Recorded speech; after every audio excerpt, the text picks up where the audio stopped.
Woo, here's a hot take on this week's episode. I think it's hard because we've been conditioned to play small. We've been conditioned to say, don't brag, don't make too much of a big deal about yourself. I mean, I know that is, you've talked earlier about positive intelligence, and that for me has been a big saboteur. It's been this voice that's telling me, like, oh, don't brag. Other people will feel bad about themselves. So I think that's a big story a lot of us carry around. And I think, too, honestly, I want to bring this around, too, for the person listening who's like, you know what? I actually want permission to slow down. Level up, don't look back, let's go. Set the pace, watch me steal the show. Higher ground, yeah, I'm rising fast. This is my moment, it's built to last. Keep the focus, keep the drive. No slow motion, I'm alive. Power surging, can't deny. I'm unstoppable, touch the sky. Welcome, everyone, to the Balanced, Beautiful, and Abundant show. We're going from burned out to balanced, beautiful, and abundant. And today we have a personal friend of mine in the studio, author and speaker, Natalie Siston. Welcome to the show. I am so excited that we're doing this, Rebecca. Yay. I know we've been talking about this for so many months, and today is finally the day, and it's going to be such a great conversation. So let me tell you a little bit about Natalie Siston. She is a mindset coach, a best-selling author, and a lead global presenter at Positive Intelligence. And we'll be talking a little bit about positive intelligence in the show. Her method, called Permission Granted, helps women stop shrinking, second guessing themselves, and reclaim their power. We're talking about how to quiet those inner voices of self-doubt, to really trust yourself and fully step into your most powerful and authentic life. So tell us your story. Were you always stepping into your power and letting her out, as your book is called, Let Her Out? Or did you have a turning point where you decided to change your life and become empowered?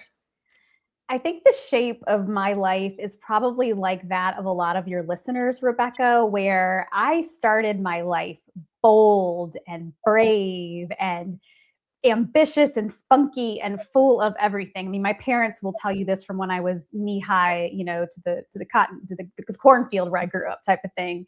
And I carried that through pretty well through high school, through college. I grew up in a very, very small town, 600 people, that formed a lot of my identity.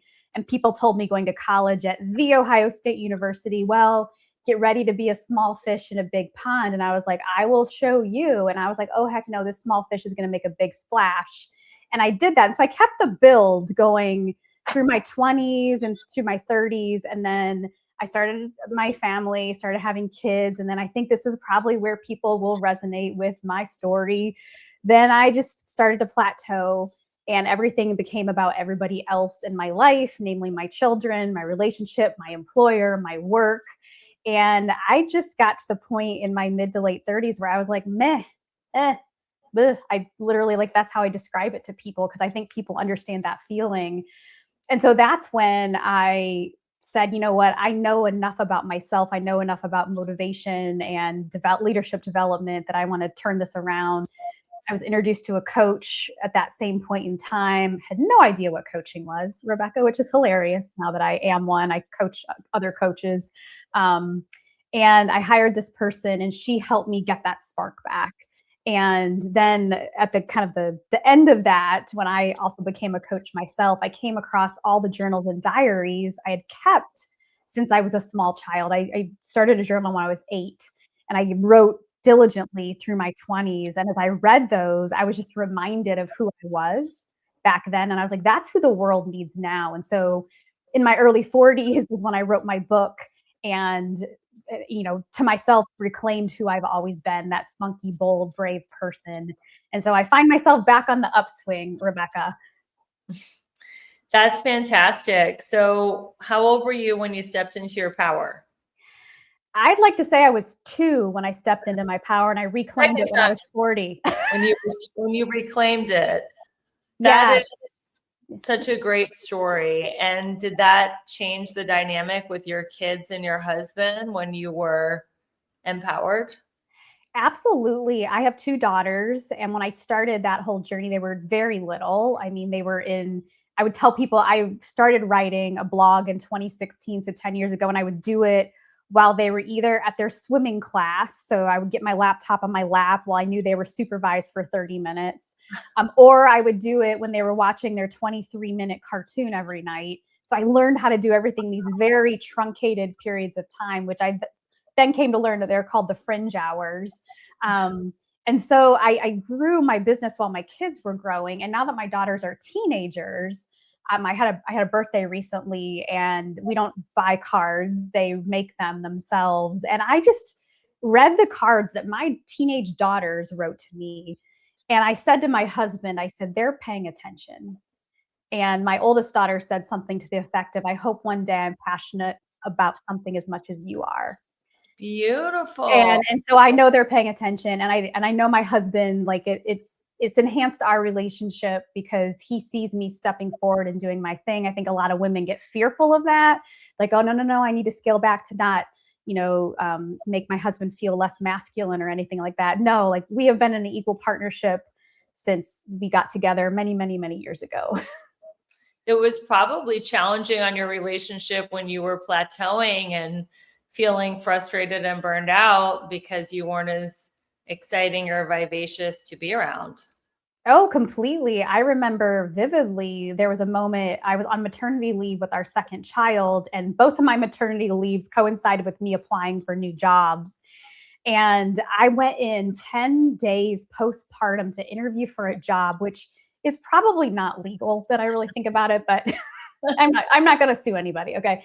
And so I ended up not getting that job. And I remember at the time my newborn she was a rough sleeper. She didn't sleep through the night until she was 10. But Wow. that child, like, I remember it was one of those nights where she just would not sleep. And my husband and I met in the middle of our hallway, and I just, like, put my arms around him and I just started sobbing. And he's like, "What is wrong?" And I was like, "I just don't know when I'm ever going to figure this out." And looking back, that's obviously a mix of, like, hormones from having just given birth to a child, but you combine this with that meh feeling that was starting to grow, and boom, the collision of emotions arises. And yeah, that's a little bit hard to deal with, especially at 2 a.m. I love this journey and that you're such a great example to your daughters. I know that one of your signature methods is called permission granted. First, explain, what does permission granted mean? And secondly, why is it so hard for women to do this? Oh my gosh. Well, this was the light bulb moment that I came up with most recently, as I was thinking about, who am I? How do I want to show up in the world? And what is really the message that I want to bring? And what came forward, and a lot of this came through reviewing my own work, writing, experiences, coaching, and the word permission just kept showing up over and over and over, both from myself, from my clients, from other people and audiences I've spoken to, because I find what happens is people are waiting. They're waiting to be told what to do. They're waiting for the chance. They're waiting for the tap on the shoulder. I call it, when I'm speaking from stage, I call it, you're all waiting for a magic wand moment. You're all waiting for this magic fairy to come down and say, "Rebecca, go ahead, take the leap, take the chance, be bold." Anything that your brain is telling you you're not worthy of. And what I finally realized in all this research and deep digging last year is the message that I want to bring to people is you are the only person who needs to grant yourself permission to fill in the blank. And so that is the message that I am bringing now to stages, across my social media, on videos, just to remind people that you have agency. And I think the more that we show up individually, giving ourselves that permission, that starts to have a big ripple effect within an organization, within a family system, within the community. It's like the permission to be bigger, bolder. I like to call it main character energy. I love it. Instead of having supporting character energy, step into that main character energy, step into Absolutely. the center stage, and and be bold. But why is this so hard for women to do? I think it's hard because we've been conditioned to play small. We've been conditioned to say, don't brag, don't make too much of a big deal about yourself. I mean, I know that is, you've talked earlier about positive intelligence, and that for me has been a big saboteur. It's been this voice that's telling me like, oh, don't brag. Other people will feel bad about themselves. I think that's a big story a lot of us carry around. And I think too, honestly, I want to bring this around too for the person listening who's like, you know what? I actually want permission to slow down. I want permission to take a step back. I want permission to maybe I want to go to part-time. Maybe I want to exit the workforce. Yes. There could be so many different levels of being have on to a be roller permission to play bigger. It could be No. permission to rest. Yes. Amen. I read something yesterday that's like most women's, I'm going to get this wrong. You don't fact check us here, but it's like most women's favorite pastime is sitting in the quiet holding a mug of coffee. And Yeah. at first I thought it was a joke. I thought this was just like something to catch my attention on Instagram. But then I swiped and it was like an actual study that had that. And I was like, yes, that's one of my favorite parts of my day. Well, you think about it, in the 70s, people would just lay there on the floor of their living room and listen to albums over and over again all day. And now we're getting pings and dings and checking like 10 different apps and emails, and sitting on the floor of our living room and listening to an album for 5 hours is like unheard of. People would think you're crazy or on mushrooms or something. So we have just become these compulsive doers. We are. And that's another part of this permission equation is, well, I can't actually slow down long enough to figure out who I want to be in the world. So to your point, give yourself permission to pause so you can reflect and figure out who that is. And I mean, that's a big part of your work, is helping people really crack through, who do I want to be in the world and where does the focus need to go in my circle, in my wheel of life, to make me show up that way. I think that's a huge part of why I do what I do, is just because I think if I'm excited to be surrounded by people who are living their best life and are okay to go deep on that. Like, I'm done with surface level. I'm done with like, hey, how are you? And it's like, let's go deep and let's talk about your desires. Let's talk about your dreams and let's go get them. Yeah, that's why we got along so well, because, and I thank Meredith for introducing us, but we both just went deep right away on a phone call. And that's what I want to do. I don't have any time for small talk. It strains my energy. So you have two major concepts that you like to speak on stage. The new one is Permission Granted, and the other one, which is your #1 best-selling book, is Let Her Out. So what is the difference between the two concepts, Permission Granted and Let Her Out? Permission granted to me comes after the Let Her Out. So Let Her Out to me is a very much a reflective back. It's asking you through 4 steps to do the following. We're remembering who she is. That's step 1. Give us the first step 1, remember. And I tell people this is looking at photos, looking at yearbooks, watching movies from that point in time, just to like remember, like, oh yeah, that's what it felt like. Kind of you're reflecting on listening to albums for 5 hours. That would be a remembering. Yeah. Then it's a reconnecting, and that's the getting that person back in your bones. Perhaps it's doing an activity that brought you a lot of joy when you were in that part of your life, and so you can feel that feeling again. That's the reconnecting. And then we have to recognize and subsequently remove the barriers that have gotten in our way. This is the longest part of the book. And I tell people this is the biggest work of our lives. This is recognizing not only those external barriers, time, money, resources, which quite frankly, I find most people can break those down a lot more easily than the mindset barriers of imposter syndrome, loneliness, I have 9 of them in the book that I talk about. Wow. My personal experience, let alone what other people might experience, right? They can add theirs onto that. But we have to get really honest with ourselves about what are the barriers that have been erected over time. And then what are some processes we can do to remove those barriers? And that's a lot of the mindset work that I do through mental fitness and other modalities. So then we can actually reclaim who she's always been. And that's the 4th step, to let her out. So I have reflect, reconnect, remove the barriers, and then reclaim your power. Do I have that right? Remember is the first one, but you're close. Okay, reflect and remember. I love it. Yep. Now, what are some of your favorite mental fitness exercises that you could teach us on the podcast that don't take a lot of time? Just maybe a simple one. Absolutely. All right. So we'll dig into a little bit of the work I do on behalf of Positive Intelligence as well. So there's something really important that we need to all be building in our brain, and it's called building self-command. Us being in charge of our mind versus our mind being in charge of us. And you said something earlier that resonated with me, the pings, dings, and all the things, as I call them, that has totally gotten us hijacked. Our brains are not acting as they used to because there is so much in the way. So one of the most effective ways to get back into our body and disconnect from our churning mind is to just get into somatic experience. So, Rebecca, do you actually want me to just guide through like a minute of an activity? Let's take a quick commercial break. Perfect. And then we will come back and you can guide me through this exercise and the listeners can learn from my experience. I'll be your guinea pig, guys. We're so excited to learn about mental fitness right after this commercial break, so stay tuned. Do you remember slumber parties as a kid?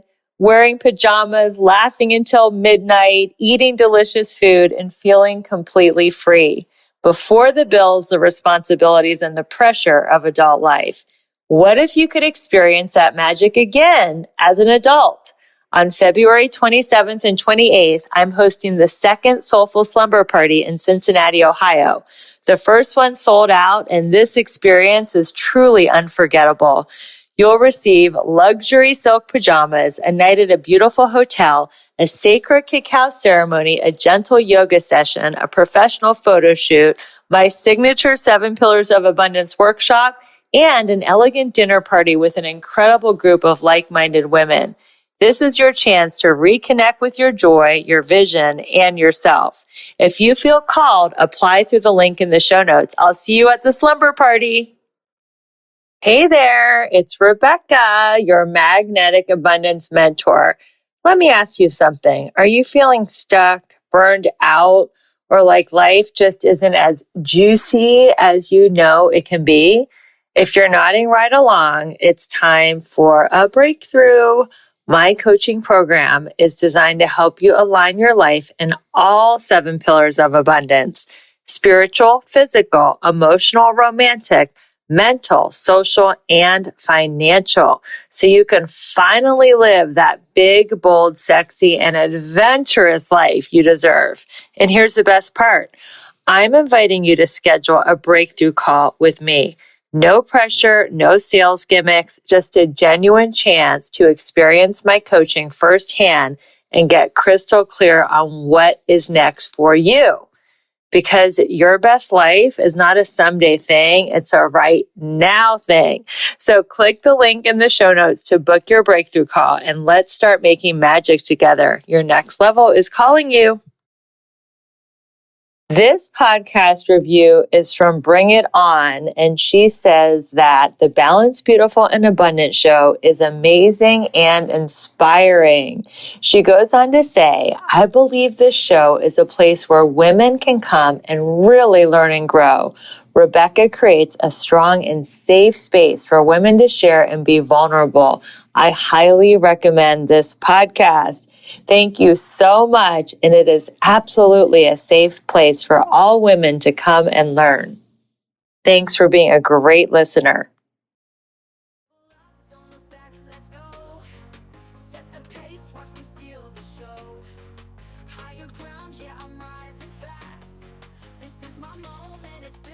Welcome back to the show. We're going to do an exercise on mental fitness. I'm ready. Okay, well, I'm going to guide you through a minute or so of what we call PQ reps, PQ being the short term for positive intelligence.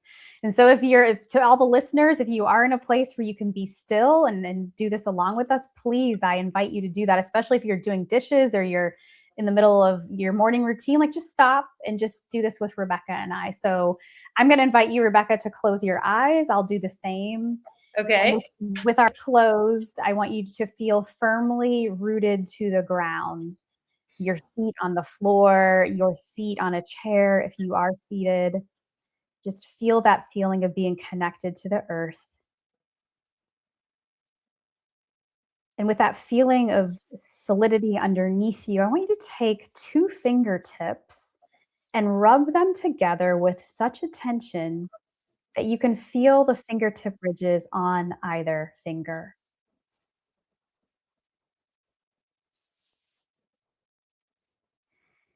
Okay. You can release that sensation. Now let's focus on your sense of hearing. So listen for the farthest sound in your environment. What is the farthest away sound you can hear? Now focus on the closest sound you can hear.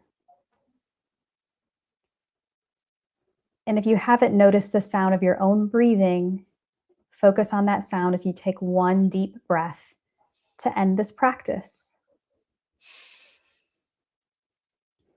So grounding.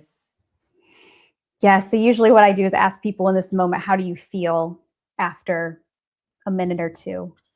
Very calm and very centered. Excellent. There you go. Well, thank you for those listeners who played along with our brain recentering. So what we just did is we quieted our overthinking that tends to be in our left brain, just our heavy analytical mode, and we hopefully opened up the capacity for our right brain to release more creativity, more connection, more innovation, more calmness. And I invite everyone, do this several times throughout the day. It doesn't take long, and you can do any of those. We felt our feet on the floor. That could be one moment. We did the breathing. We felt our fingertips. For a lot of people, they love that. They're like, all I have to do is just really just be in my body and feel my fingertip ridges. So any of those alone can help us achieve this self-command. I love it. So why do you think we're post-feminism? Women are earning money. A lot of them are successful entrepreneurs. Why are women, especially high-achieving women, still second-guessing themselves? It's something called saboteurs. So I'm going to keep digging into this mental fitness concept. So this is universal. It doesn't matter if you're a man or a woman. I think since we're talking to the woman right now, we have been preconditioned, and it's created negative thought patterns and all of us have a predominant negative thought pattern, which are called saboteurs.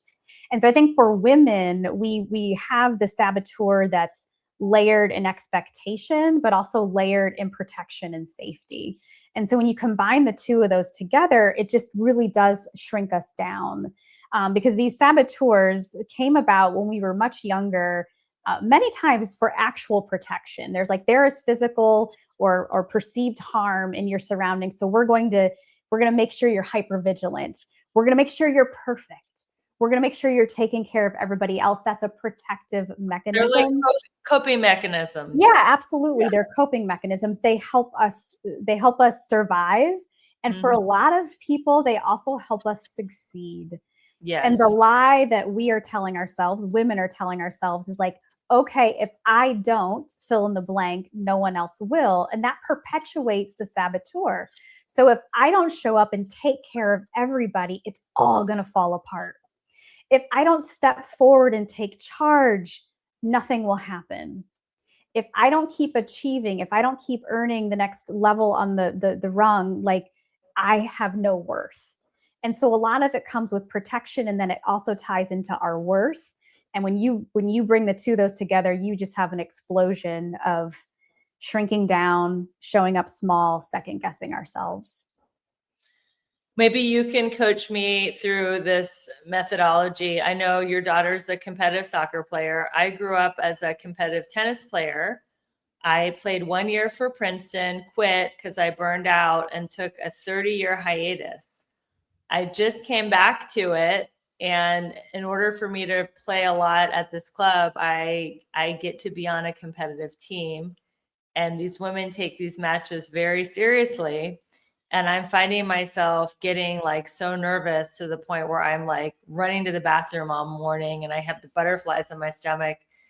So which saboteur am I listening to, and how do I get rid of it? Well, you can actually go online and take an assessment. This goes to all your listeners at the Positive Intelligence website. Yours could be a lot of Give us the yours could be website. many. Give them So the website. sure, it's positiveintelligence.com, and when you go there, you just click saboteurs, and there's an assessment. If someone wants a debrief and a deeper read, they can connect with me directly. I can send them a personalized link. Just reach out to me at nataliesiston.com. Either way works. But we would identify. So just tell me a little bit more, like why are you running to the restroom? Like what's causing the churn? Give me the flavor of what you're saying. Because I'm nervous about how I'm going to play, if I'm going to win, if I'm going to let my doubles partner down. Got it. So you've got likely some hyperachiever saboteur going on, and this Yes, I'm a hyperachiever. I have been all my life. So this connects your self-worth to your achievements. Yes. And so what you have to do is, this is going to sound more prescriptive than coaching, okay? In coaching, we would go deeper. So first and foremost, we have to do that experience I just walked you through. And Yes. this is the step that so many people skip, because in our rational brain, like, I can just think my way out of this. I can just force my way to not have to be nervous. No, it's the opposite. We actually have to fully get into our bodies and disconnect from the churning thought of, oh, I'm going to let my partner down. Oh, I'm going to let myself down. Oh, if I lose this, they're going to kick me out of this competitive thing. Then I'm going to lose my spot in this club. And then who am I? Right. Yeah. We like bring ourselves all the way down. So this is really to think about, like, what can I do to bring some joy to the situation? What's the best thing that can happen out of this scenario? So it's flipping the thinking. And for anyone in an athletic adventure, yes, you're right. My daughter does play competitive soccer. She is not up for her mother's coaching, unfortunately. But what we've invited her and her whole team to do is get into a really strong visualization practice. And so what comes after the reps we did earlier is actually stepping into what's called SAGE. And that is the positive thinking region of our brain. And we can build that up. We can build the gray matter in that section of our brain through visualization practices. So for you, Rebecca, it's really, what are you doing in the days leading up to that match to visualize yourself on the court, to visualize yourself making the serves, returning the passes? I don't know tennis much, okay. But that's where I'll stop with my technical knowledge of tennis. But how are you visualizing that? So that way, when you show up, you can fully be in your body, because we know for athletes and really any performer of any kind, you have to detach from the churning brain and be fully present in your physical activity. Yes. And that can be true for everything. Like, we want that to be true for everything in life, whether you're in a business meeting, you're checking your email, you're cooking dinner, like you're doing a speech. I know you're a speaker. Yes. Yeah. I can't be thinking about what might go wrong while also delivering a presentation. Like, people will feel that the energetic field will be off.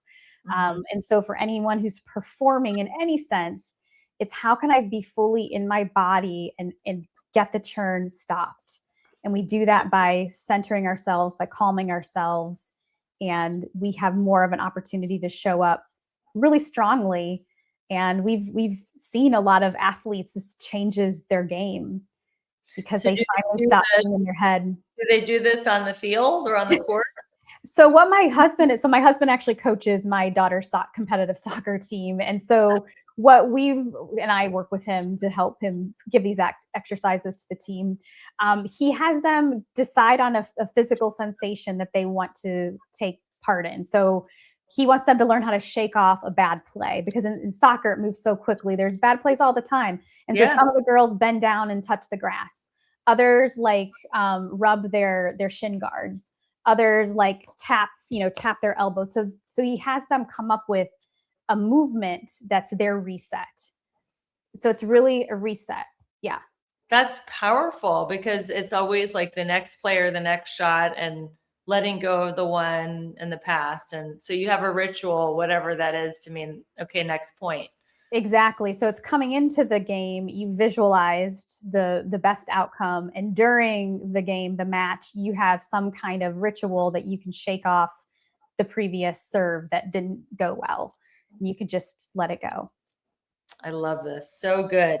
Let's talk about There are 9 saboteurs in positive intelligence. Let's talk about each one and maybe describe them in Sure. 1 or 2 sentences. I can for sure do that. Well, there is a sneaky 10th saboteur called the judge. And the reason that we don't point that out and you won't find that on the assessment is because we all have it. Yay, win, you all win. But this is the big voice. This is probably the biggest voice that's been holding you back your whole life. And that really does start in that childhood to protect you. So just beware of the big voice that you have. So, and then it plays along with, to your point, one of these 9 accomplice saboteurs. So I'm gonna try to get them in alphabetical order. Let's see if I can do this. Great. Avoider. We have an avoider saboteur would not rather step into the conflict, would rather not take the action or the hard task. And so we just, and the reason that they're doing this is they want life to remain just calm and pleasant. But what we know is that the longer you avoid, the more stress builds. So we have to learn how to take that action. So that's your avoider saboteur. Controller saboteur, diametrically opposite, wants to take charge, take control, and just have it their way. And a lot of people fight me on this one. Well, if I didn't do it, nothing will get done. And I'll say the controller is operating out of fear that they won't look good or fear that their team won't perform. And there is no greater disconnection than fear. Yes. You can only do that so long that people fall apart. So that is the relationship explosions that happen with controller are huge. Then we have 3 saboteurs that start with hyper. We have hyperachiever. We've already talked about that a little bit. That's the person that's reaching for a trophy, holding an armful of trophies already. This is just wanting to go because my worth is tied to my achievement. And this is really asking yourself, like, what's truly important in life? Then we have a hyper rational saboteur. This is the person who likes to think that their life is black, white, right, wrong, yes, no, which would be lovely, except we live in a maybe and gray world with full of human emotions. And so we need to allow that. We need to allow ourselves to understand human emotion if we have that saboteur. Then we have hypervigilant. This is the person that's always waiting for the other shoe to drop. This is constant fear, constant worry, constant anxiety. Vigilance is great, but hypervigilance means I have plan A through Z, not just plan A and B. Yeah. Exhausting. Then we have the pleaser saboteur, which probably many of your listeners can identify with. This is the pleaser saboteurs. I'm going to take care of everybody except myself. And one day I wake up and I ask, when is it going to be my turn to be taken care of? And that is where resentment and burnout set in. We need to just take care of ourselves first, and that's not selfish. Then we have something called the restless saboteur. This is go, go, go, do for 2 reasons. One is FOMO, fear of missing out, got to chase the next thing. And the other is, this is huge. And I would say, like, hold on to this one. This is your quotable moment. I will stay in motion so that I don't have to feel emotion. Good one. 2 more. Stickler saboteur. 100% of 100% needs to be perfect. And it's not perfectionism. And the invitation here is find the 20% that needs to be perfect and let the other 80% be good enough. What's that one called? The stickler. So find the 20% that needs to be perfect and let the other 80% be good enough. Yes. And we wrap it up with the victim saboteur. This is a quiet saboteur. And this saboteur feels like it receives love by being rescued and cared for. So most people don't identify with that one, but let me tell you, when you wake up and have a victim day, it feels really foreign. And like, who am I to not be able to take care of myself? And why all of a sudden do I want everyone to rescue me? That's what the victim saboteur feels like. So which ones do you identify with? Mine have shifted. It's because I've been doing this work for 6 years. It's been a long time. I really have a high stickler and high restless. Those tend to be my top 2. The avoider and hyperachiever can sneak in though as well. So it just kind of depends on the day. And because I do the work, I can pretty quickly catch them, get myself centered and say, take a hike and get out of my way. That's what you're supposed to say when they show up? Well, I do. And because I present on stage a lot, I'm like, I grab it. I intercept it. I'm like, okay, I see you. And I'm going to breathe. I'm going to take 3 deep breaths. And I'm going to recognize that this is what's happening. Because so much of us, because we're on this autopilot, Rebecca, we don't recognize this is what is happening. And so for anyone listening and being introduced for the first time, like your greatest step is self-awareness. Your greatest step is saying, oh my gosh, the saboteur is not you. You have a saboteur, but you are beautiful sage.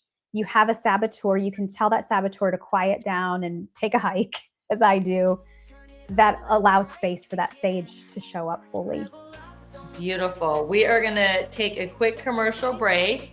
And when we come back, we are going to talk about the judge saboteur and why they sound so convincing.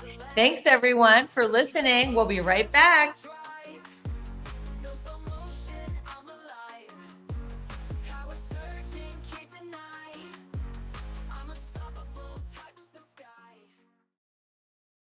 Okay, can I be real for a second? You're out there crushing it in some areas of your life, but in others, it's like a hot mess express. Sound familiar? Here's the thing. You're not just meant to survive, you're meant to thrive. And that's exactly what I help my clients do in my coaching program. Together, we'll tackle all 7 pillars of abundance because who wants killer abs but a dumpster fire of a bank account? Or a thriving career but zero in the romance department? Yeah, no thanks. I'm inviting you to schedule a breakthrough call with me. No pressure, no awkward sales pitch, just you, me, and a chance to figure out why you're stuck and how to get unstuck. So stop doom scrolling and start doing something about it. Click the link in the show notes and let's start giving you your best, most bougie life. You in? I want to share something personal that has truly changed how I feel in my body. Like so many women, I was eating healthy, working out, and doing all the right things, but still my metabolism felt slower. I was holding on to belly fat, craving sweets, and my energy wasn't consistent. That's when I started using the Ever Balance and GBX Slim to Fit Duo. What I noticed from these 2 supplements was incredible. My belly fat started to release, my cravings for sugar went way down, and I had a steady, consistent energy flow throughout the day. I didn't feel like I was fighting my body anymore. It finally felt like my body was supporting me. This duo works at the hormonal and metabolic level, which is especially important for women in midlife. I feel more confident, energized, and more like myself again. If you're ready to support your metabolism and step into your most vibrant, magnetic self, go to the link in the show notes to grab your discount.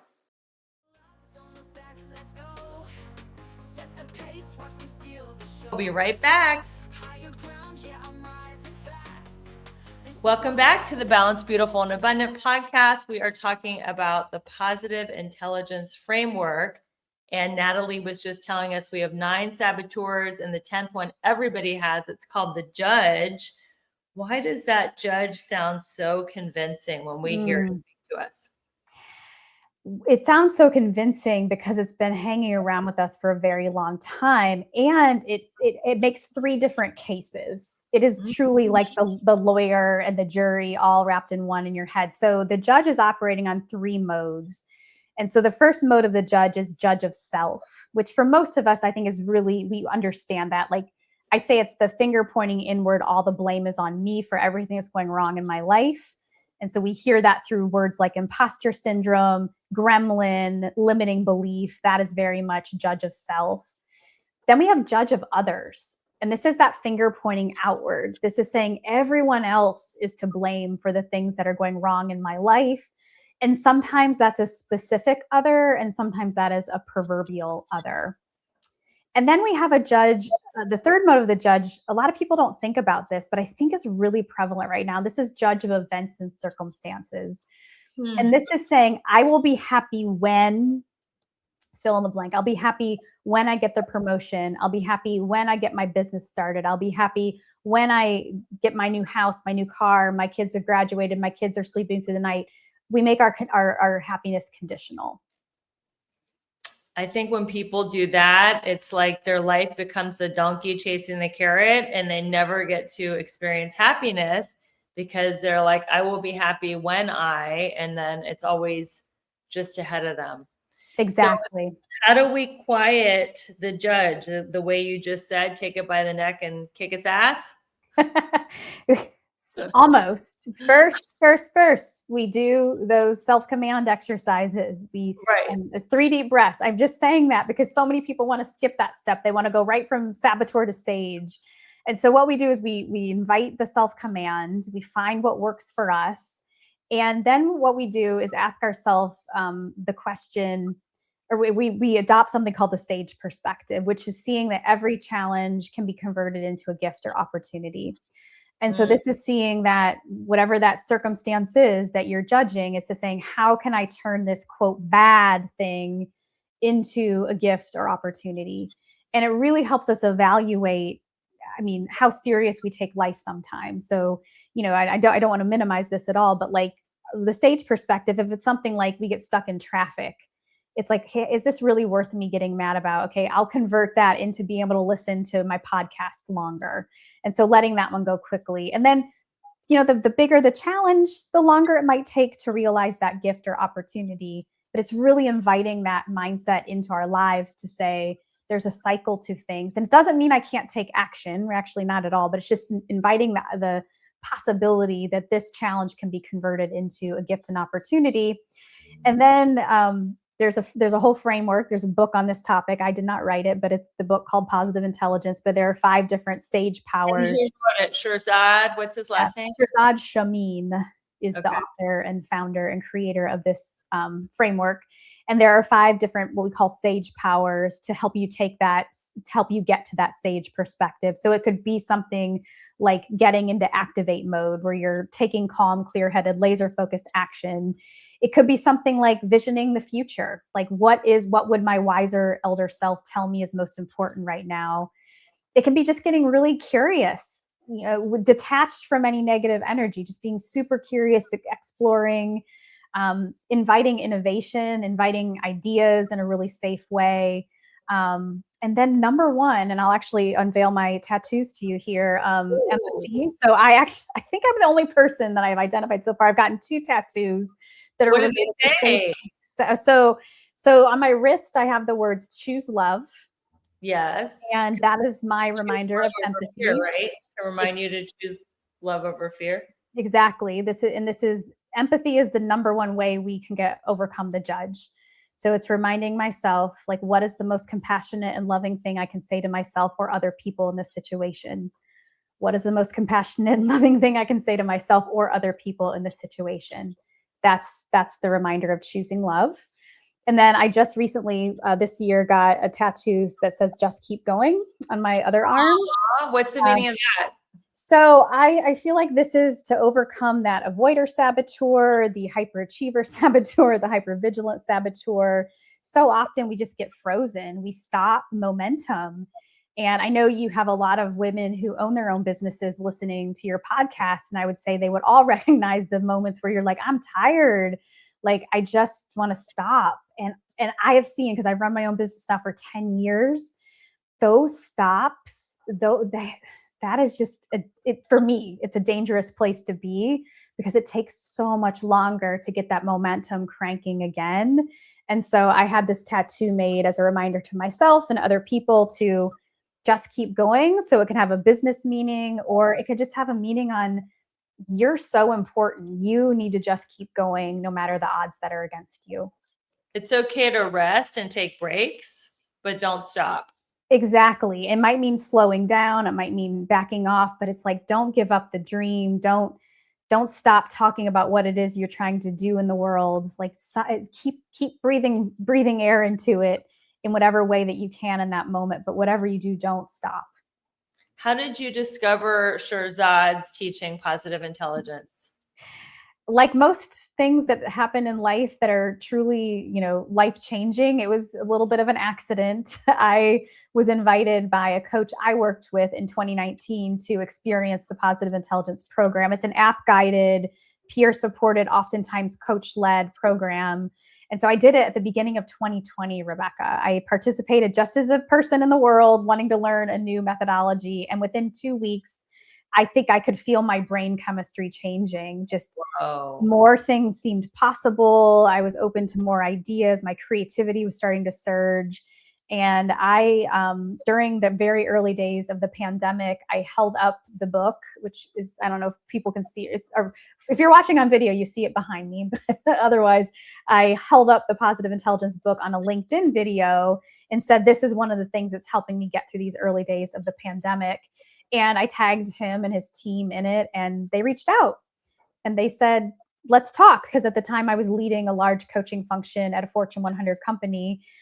And from there, we began conversations. And by middle of 2020, I found myself leaving my corporate job to go help them stand up their coaching program. And I've been with them in different capacities for the past 6 years now as lead global presenter, meaning I do just that. I go wherever they might need me to present these concepts to audiences through keynotes, workshops, virtual, in person. Next week alone, I'll be on 4 different stages to talk about this.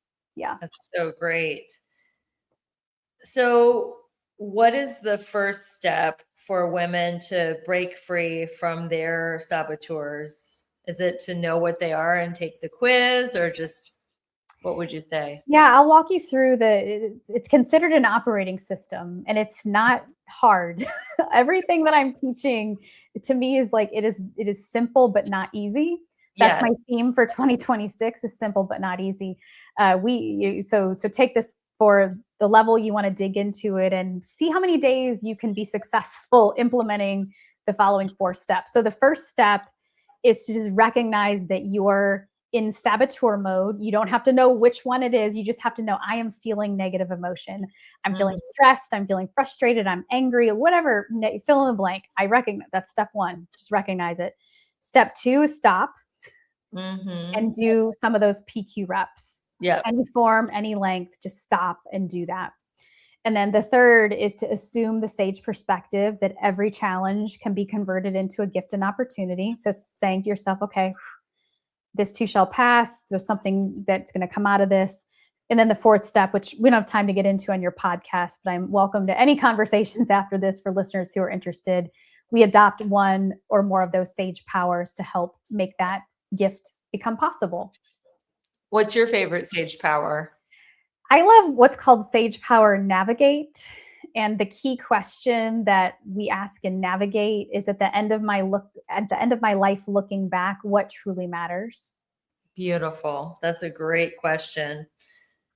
If someone is feeling really stuck and powerless and not letting her out, how can she give herself permission granted?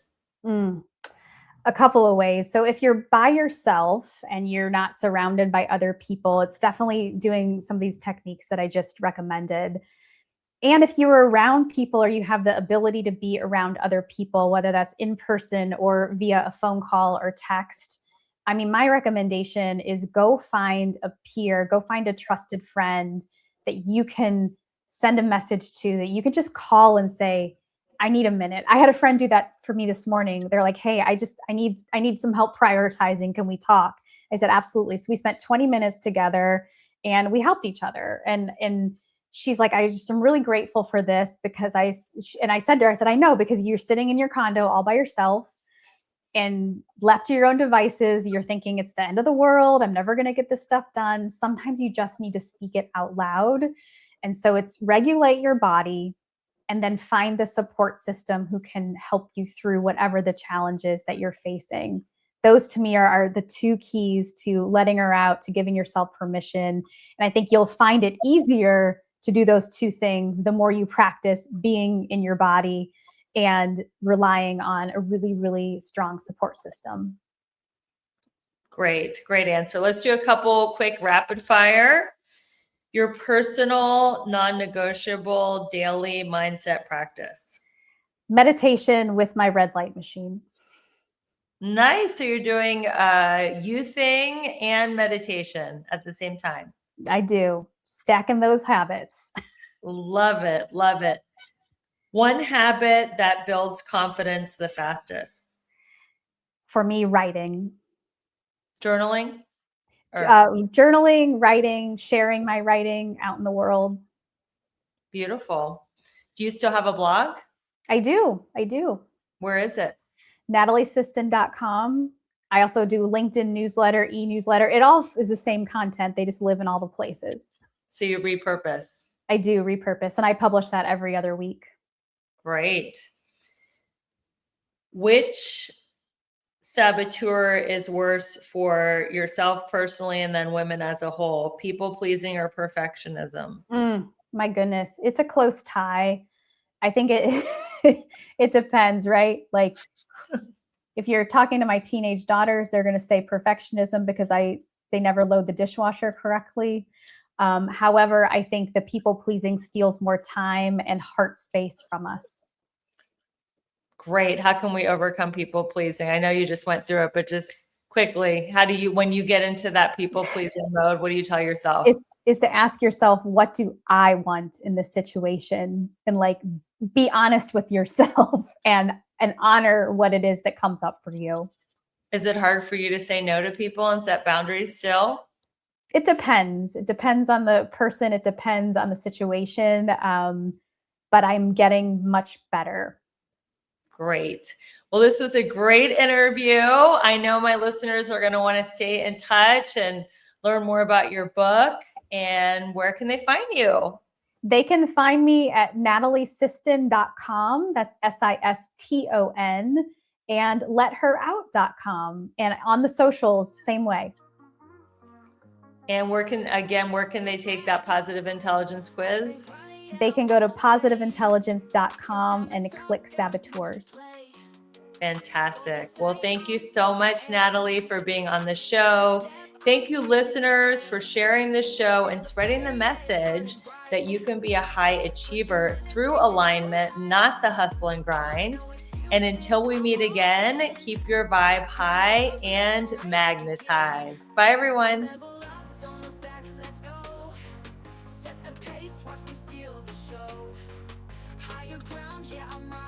So excited to share a review from Melissa Myers, the Glow Girl.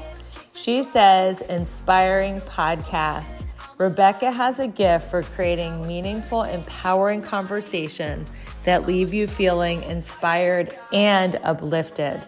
Balanced, beautiful, abundant is like sitting down with a wise, soulful friend who truly wants you to thrive in every area of your life. I love how she blends practical advice with spiritual insights. I'm so grateful I found it. Well, Melissa, we're so grateful that you found us, and we can't wait to find out how you are glowing and growing by using this podcast as a tool. And everybody who's listening and sharing, thank you so much for your support. And it's such a joy to be on this journey with you.